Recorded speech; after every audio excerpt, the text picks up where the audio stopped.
इंद्रजित वर्षे विचित्र कांडे वानर वर्षे चापट दोंडे रागे उडोनी अनिता खांडे वर्ष खांडे ठोकिला. रागाला हनुमानजीला म्हणलं याच्या कवर कुठपर्यंत ऐकून घेऊ, कुठपर्यंत शस्त्र सोडायला लागलाय. हनुमानजीने भली मोठी जी ते शिळ जरा चपट्या रंगाची होती, जरा गोल नव्हती, उचलली तीच कुणाच्या इंद्रजिताच्या छातीवर मारला टोला.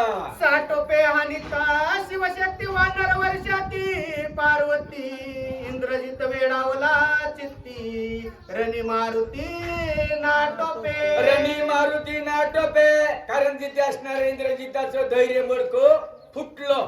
का फुटलं? शक्ती अस्त्राचा प्रयोग केला. भला मोठा जिथे असणार डोंगर किंवा शिळ जिथे हनुमानजीनं मारली.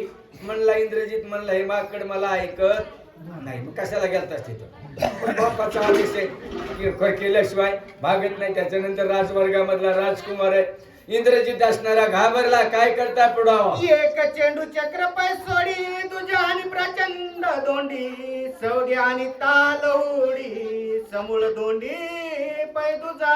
बघा इकडे जिथे लवडी चक्र सोडलं, बाण सोडला, शस्त्रास्त्रांचा वर्षाव करू लागले. हनुमानजीकडे काही नव्हता. तिथलच घ्यायचं, तिथंच मारायचं, तिथलं घ्यायचं, तिथं मारायचं. दगड मार, शिळ टाक, डोंगर टाक, पर्वत टाक, वृक्ष टाक. याच्यामुळं इंद्रजिताच्या अंतःकरणाच्या ठिकाणची जी विजयश्रीची भावना होती अगदी खचीकरण व्हायला चालू झालेला आहे. इंद्रजित घाबरला गेलेला आहे. काय करत आहे पुढं? पटीस हानिता तवके वानर हानिता खडके फुटले इंद्रजिताचे धैर्य मडके पडला टके पुच्छाचे.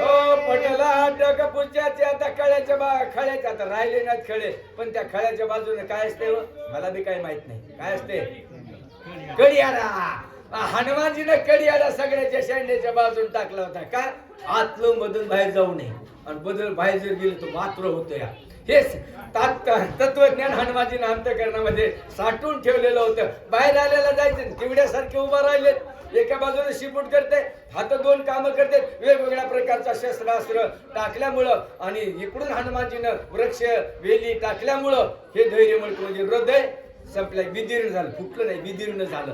आत्मविश्वास शरीरामध्ये इंद्रजिताच्या राहिलेला नाही आहे. इंद्रजिताची रणव्या बुद्धी पावल्या रणी लावली नाटोप तापळे मागुती पुच्छा प्रीती बळन चले. बघा सवडीचा युद्ध इंद्रजिताचा आहे. समोरचा वीर जर आपल्याला ऐकत नसेल तर इंद्रजित जिथे असणारा बरं का कपट माव करून जिथे असणारा अचानक जिथे पळून जात होता तो दिसतही नव्हता. हे मावकर राक्षस होते. आपल्या जीवनामध्ये अशीच माव असते. आपल्याला जर समोरचा ऐकाय नाही का आपण कपट कारस्थानी केल्याशिवाय सोडत नाही, पण ते आपल्याला बाधा केल्याशिवाय राहत नाही. त्याच्यामधला इंद्रजित म्हणला हे माकड मला ऐकत नाहीये. जारण मारण उच्चाटन अधिक जी काय क्रिया तुम्ही मस्त